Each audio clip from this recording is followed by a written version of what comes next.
Hi అండి, welcome to cook to easy. ఈరోజు మనం గ్రిల్డ్ చికెన్ ఎలా చేయాలన్నది చూస్తామండి. చాలా సింపుల్గా జ్యూసీగా ఈ గ్రిల్డ్ చికెన్ ఎలా చేయాలి అన్న ప్రాసెస్కు వెళ్ళిపోతాం రండి. చికెన్ని మ్యారినేట్ చేసుకోవడానికి కావాల్సిన మసాలా ఏంటి అనేది ఫస్ట్ చూసేస్తాం. 1/2 టీ స్పూన్ పసుపు, 1 టీ స్పూన్ కారం, 1 టీ స్పూన్ ధనియాల పొడి, 1/2 teaspoon garam masala powder, 1 teaspoon curry masala powder, 1 teaspoon chicken fry masala powder అండి. మీ దగ్గర చికెన్ ఫ్రై మసాలా లేదంటే మీరు కాశ్మీరీ రెడ్ చిల్లీ పౌడర్ కూడా వాడొచ్చండి. టేస్ట్లో తేడా అనేది రాదు. ఈ చికెన్ కావాల్సినంత ఉప్పు, 1 టేబుల్ స్పూన్ పెరుగు, 1 టేబుల్ స్పూన్ అల్లం వెల్లుల్లి పేస్ట్. బోన్లెస్ చికెన్ వచ్చి 300 గ్రామ్స్. బాగా కడిగి నీళ్ళు లేకుండా తీసుకోండి. ఇప్పుడు చికెన్లో మనం తీసి పెట్టుకున్న పసుపు, కారం, ధనియాలు, కర్రీ మసాలా, అలానే చికెన్ ఫ్రై మసాలా, ఉప్పు, పెరుగు, అల్లం వెల్లుల్లి పేస్టు అన్నీ వేసి బాగా కలుపుకోవాలండి. మనం మసాలాస్ అన్నీ చికెన్లో వేసి కలిపి ఫ్రిడ్జ్లో కూడా పెట్టేసి వాడచ్చండి.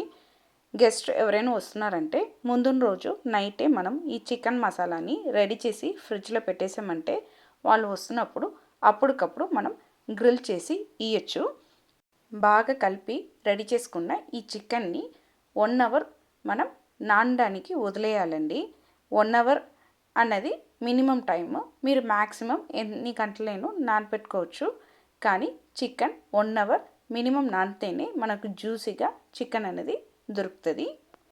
నేను ఇక్కడ ఈ చికెన్ గ్రిల్ని మైక్రోవేవ్ ఓవెన్లో చేస్తున్నానండి. ఇక్కడ మైక్రో ప్లస్ గ్రిల్ అన్న ఆప్షన్ నేను వాడుతున్నా. మన దగ్గర గ్రిల్ ప్యాన్ ఉంటే ఆ ప్యాన్లో పెట్టి కూడా చికెన్ని మనం గ్రిల్ చేసి తీసుకోవచ్చు. 9 ఇంచ్ ప్యాన్ తీసుకున్నానండి. దాంట్లో 1 టీ స్పూన్ అంతా ఆయిల్ పోసి బాగా స్ప్రెడ్ చేసుకున్నా. ఇప్పుడు మనం మ్యారినేట్ చేసుకున్న ఆ చికెన్ని ప్యాన్లో అరేంజ్ చేసుకుంటున్నానండి. ఇక్కడ ఇలా మనం చికెన్ని అరేంజ్ చేసిన తర్వాత నేను ఫ్రెష్ కరివేపాకుని ఈ చికెన్ మధ్యలో పెడుతున్నానండి. ఇలా పెట్టి మనం గ్రిల్ చేసినప్పుడు ఆ చికెన్ టేస్ట్ అనేది కరివేపాకు స్మెల్తో బాగుంటుంది మనకు తినడానికి. కరివేపాకుని మనం మ్యారినేట్ చేసామంటే తొందరగా కరిగిపోతుందండి. అందుకే ఫ్రెష్ కరివేపాకు మనం చికెన్ని ఫ్రై చేసినప్పుడు పెట్టామంటే ఆ స్మెల్ అన్నది చికెన్కు బాగా పట్టిస్తుంది.